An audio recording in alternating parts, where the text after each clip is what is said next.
Ravi Shankar Prasad, an editorial in a leading newspaper today, called Jaswant Singh's expulsion like a Stalinist purge. Jaswant Singh himself has said you're behaving as if you've issued a fatwa. You're behaving like the Taliban. Others are calling you fascist. Aren't you worried about your image in the 21st century as a party that does not permit freedom of speech? Well, Sagarika, anyone can write a book. Jaswant Singh 2 years ago wrote a book called To Honor, which caused a lot of embarrassment to the party because he could not name the mole which he claimed to declare in spite of the Prime Minister repeatedly challenging him. Did we say any word? There are certain fundamentals. The party puts you as a national figure. Therefore, your book come in circulation. Abhishek Manu is there. Can he write a book against Indira Gandhi and Nehru, even though much can be said about their policies, so long as he's in Congress? If a journalist working with CNN and IBN starts championing the cause of a parallel channel, would you keep him or her? I'm a lawyer. I can take up any brief, Sagarika. But if I accept a brief of an NGO seeking a ban on BJP, will it be right? There are certain very fundamental issues. BJP strongly believes in freedom of expression. But if you publicly write articles, books, which you proudly own, which questions the fundamental ideological premise, let me quote just three.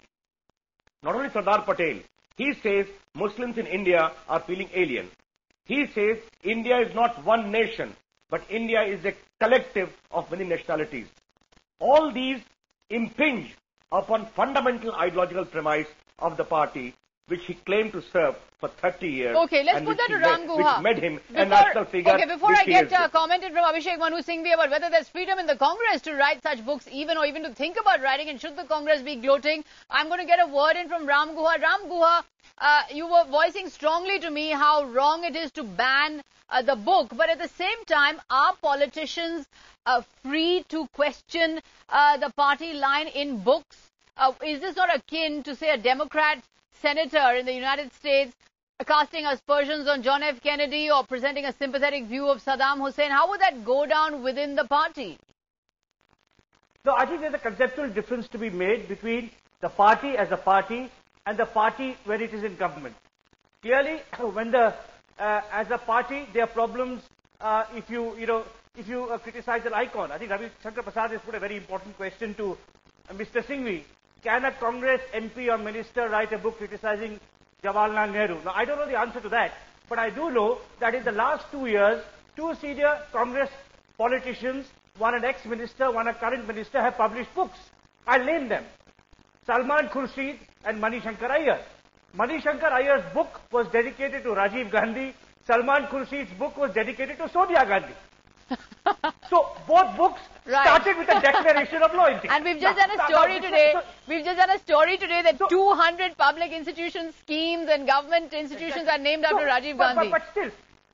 But still, Sagarika, there's a conceptual difference which Mr. Ravi Shankar Prasad is, eliding or ignoring between the party as party and party as government. He says that the BJP believes in freedom of expression.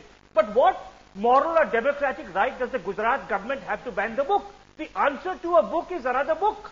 Is Sardar Patel's reputation so fragile that a few paragraphs in a book can demolish that reputation? Freedom of expression from the point of view of the government is different from the party. You decide that none of our members can praise Jinnah, that's fine. But for the Gujarat government to ban a book is a parochial, petty and dictatorial and anti-democratic.